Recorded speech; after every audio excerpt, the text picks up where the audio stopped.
Thanks for tuning my YouTube channel. आज की video में हम सोल्यूशन करेंगे जो एडवर्टाइजमेंट नंबर 1/2019 थी। Category number 1 junior engineer electrical Uttar Haryana Bijli Vitran निगम लिमिटेड का एक क्वेश्चन पेपर है, जेई के लिए हुआ था। तो जो सीटी मेंस का जो अभी आपका एग्ज़ाम होगा उसमें ये आपके लिए बेनिफिशियरी रह सकता है, क्योंकि इसमें जो इलेक्ट्रिकल के क्वेश्चन थे वो बिल्कुल ही बेसिक लेवल के थे, जो एक इलेक्ट्रिशियन या जीएसओ या फिर एएलएम के लिए एएलएम लेवल के क्वेश्चंस हैं। तो इसमें हम स्टार्ट करते हैं क्वेश्चन नंबर 51 से। तो 51 पहला क्वेश्चन है इसमें, किलो वाट आवर के W H is the unit of electrical energy. आपका जो के डब्ल्यू एच यूनिट किसकी होती है इलेक्ट्रिकल एनर्जी की, इसमें एक क्वेश्चन आपको याद रखना है। यदि आपसे एनर्जी की एसआई यूनिट पूछा जाए, अभी ये जो के डब्ल्यू एच है आपकी, ये होती है कमर्शियल यूनिट, इसको आप बोलते हैं। आप क्वेश्चन को दो तीन तरह से घुमा सकता है। मीन्स यदि आपसे एनर्जी की, सपोज करो हम डायरेक्ट एनर्जी की बात करें, एनर्जी की कमर्शियल यूनिट पूछी जाए तो के W H commercial unit. Okay, या इसको आप कमर्शियल यूनिट बोल सकते हो, या फिर बोर्ड ऑफ ट्रेड यूनिट भी बोलते हैं इसको, board of trade unit, BOT भी आ सकता है। एनर्जी की बोर्ड ऑफ ट्रेड यूनिट क्या होती है, के डब्ल्यू एच। और यदि आपसे एनर्जी की एसआई यूनिट पूछ ले, एनर्जी की एसआई यूनिट, तब आपकी आएगी जूल। अब ये मीन्स यदि आपको ऐसा भी आ सकता है, ऐसा यूनिट ऑफ एनर्जी इज, और को ऑप्शंस में आपको जूल भी मिल जाए और के डब्ल्यू एच भी मिल जाए। यदि ऐसा यूनिट पूछा है तब आपको टिक करना है जूल। और अभी आप इन्होंने क्या पूछा, के डब्ल्यू एच की, के डब्ल्यू एच किसकी यूनिट है, इलेक्ट्रिकल एनर्जी की। के डब्ल्यू एच किसकी यूनिट है, इलेक्ट्रिकल एनर्जी की। इलेक्ट्रिक चार्ज की क्या होती है, कुलाम। इलेक्ट्रिक चार्ज क्या होती है, कुलाम। इलेक्ट्रिक करंट की क्या होती है, एम्पियर। इलेक्ट्रिक करंट की क्या होती है, एम्पियर। इलेक्ट्रिक पावर की क्या होती है, वाट। इलेक्ट्रिक पावर की क्या यूनिट होती है, वाट। ओके, नेक्स्ट क्वेश्चन की तरफ चलते हैं। Identify the equation which represent Ohm's law. Ohm's law को कौन सी इक्वेशन रिप्रेजेंट करती है, V is equal to I R. Ohm's law आपका क्या बोलता है जी, current is directly proportional to voltage applied across a conductor. तो आपको ओम्स लॉ ये स्टेट करता है, जब आप इसमें ये कांस्टेंट बाहर कर देते हो तो क्या बोल, ये आपका क्या प्रूव होता है, V is equal to I R. V is equal to I R, ये हमेशा आपको ध्यान रखना है कि ओम्स लॉ बोलता क्या है, current is directly proportional to voltage. ठीक है। अब आपका ये भी गलत है इसमें, ये भी गलत है। और power is equal to V I cos phi होता है, ये पावर की होती है। ठीक है, P is equal to V I cos phi, active power की। और यदि अपरेंट पावर की बात करें हम, तो वो P is equal to V I होता है। ठीक है, अब नेक्स्ट क्वेश्चन की तरफ चलते हैं। Question number 53, which Among Us the following is not a good conductor of electricity. अब इनमें से गुड कंडक्टर इलेक्ट्रिसिटी का कौन सा नहीं है। एल्यूमिनियम बहुत अच्छा कंडक्टर है, कॉपर बहुत अच्छा कंडक्टर है, स्टील भी कंडक्टर इलेक्ट्रिसिटी का। डायमंड जो है वो बैड कंडक्टर होता है इलेक्ट्रिसिटी का, क्योंकि इसमें फ्री इलेक्ट्रॉन्स नहीं होते। फ्री इलेक्ट्रॉन्स की एब्सेंस की वजह से डायमंड क्या होता है, बैड कंडक्टर ऑफ इलेक्ट्रिसिटी। तो ये आपका क्या होता है, bad conductor of electricity, bad conductor of electricity. But आप ये भी बोल सकते हो डायमंड को, ये लगता है good conductor of heat, good conductor of heat.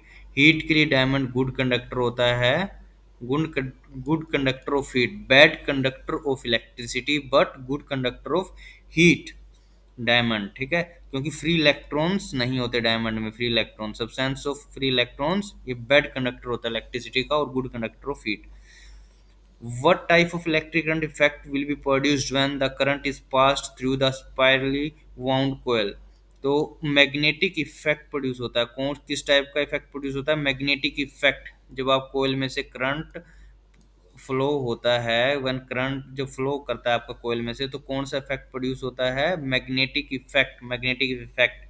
Okay, अब नेक्स्ट क्वेश्चन देख लेते हैं 55, ए टेबल फैन रोज। बिल्कुल ही बेसिक क्वेश्चंस हैं ये। क्वेश्चन ही आपके इलेक्ट्रिशियन के लिए या फिर एएलएम के लिए या जीएसओ के लिए के रैंक के लेवल के ही क्वेश्चन आए हुए जेई के क्वेश्चन पेपर में है, एचएसएससी के हरियाणा स्टाफ सिलेक्शन कमीशन ने।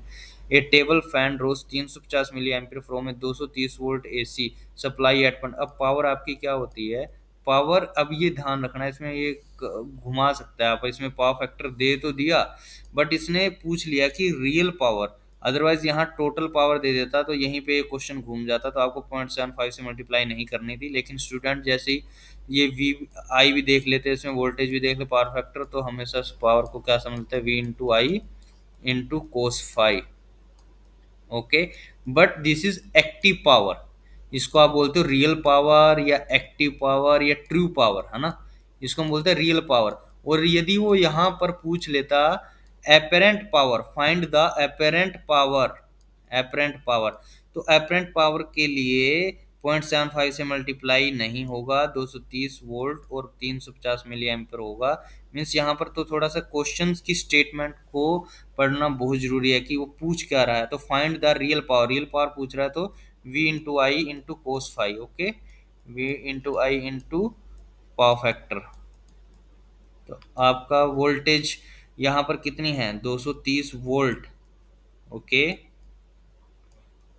एम्पियर, एम्पियर आपका इन्होंने मिली एम्पियर में दे रखा है 350। अब इसको आपको एम्पियर बनाने हैं, क्योंकि आपको आंसर किसमें आप देख रहे हो, यहाँ पर वाट में है सारा, है ना, सारे ऑप्शंस जो है वाट में है, तो इसको आपको एम्पियर में कर लेना है। तो आप क्या करोगे, इसको 1000 से डिवाइड कर लोगे। ओके, पावर फैक्टर कितना है आपका, 0.75।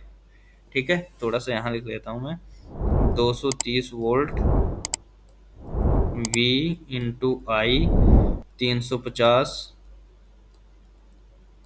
मिली एम्पियर इंटू 1000।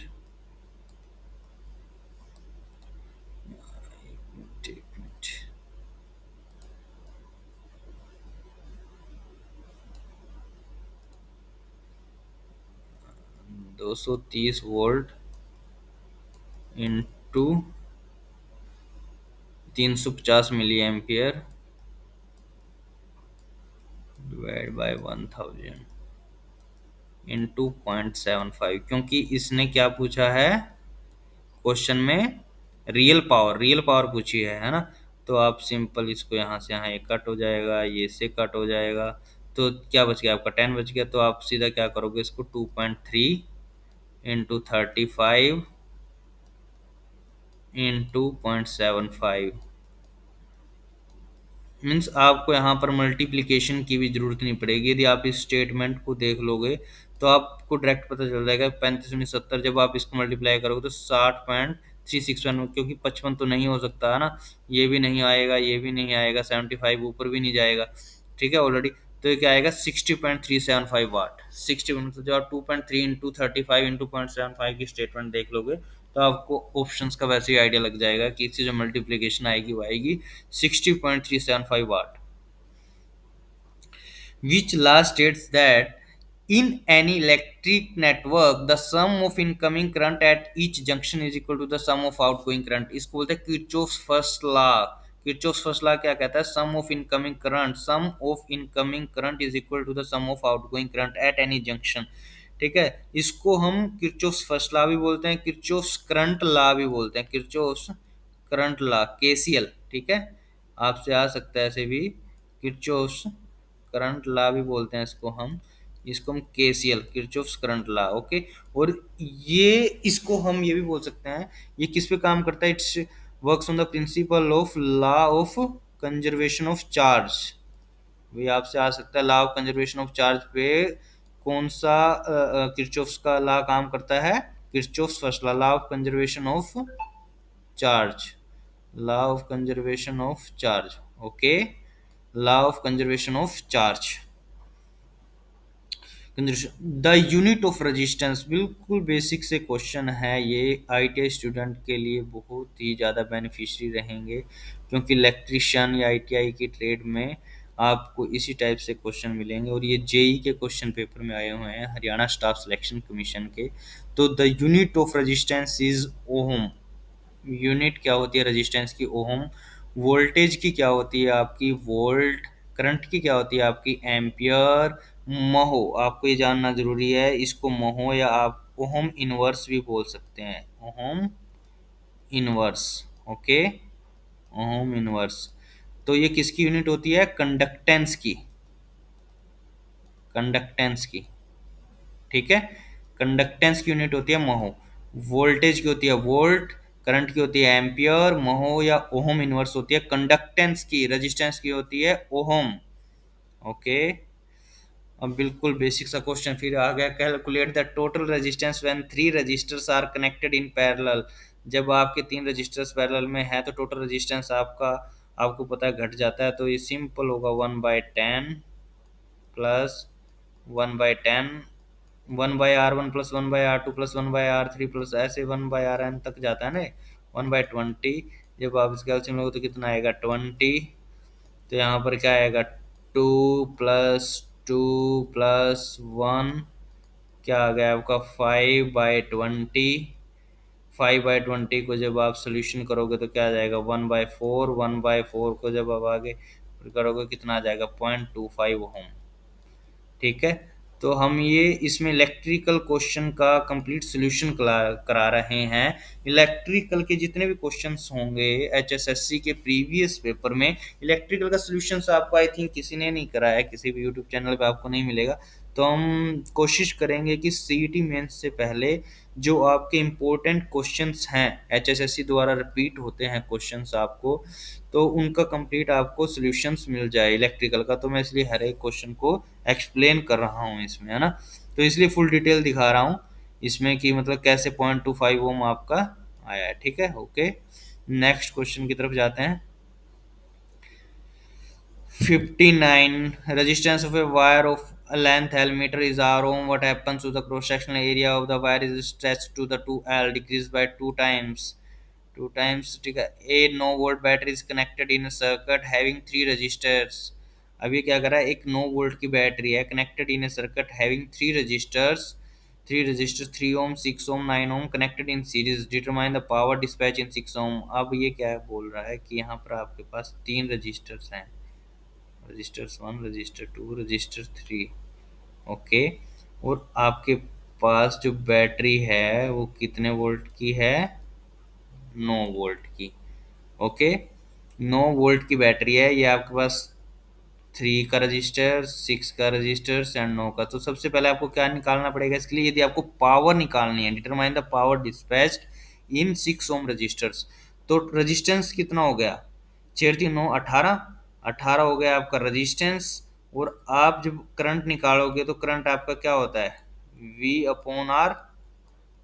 ओके, ये ध्यान रखना, ये किससे डिराइव हुआ आपका, V = I R से, ओम्स लॉ बोलता है ना। तो आप जब करंट निकालोगे इसमें तो V/R आ जाएगा। V/R means 9/18। तो 9 जब 18 करोगे आप क्या आ जाएगा आपका 1/2। Okay, 1/2 means 0.5 ampere, 0.5 ampere current flow होगा आपका। अब आपको पता ही है जब सीरीज में है तो तीनों रजिस्टेंस में से करंट आपका कितना फ्लो होगा, 0.5 एम्पियर।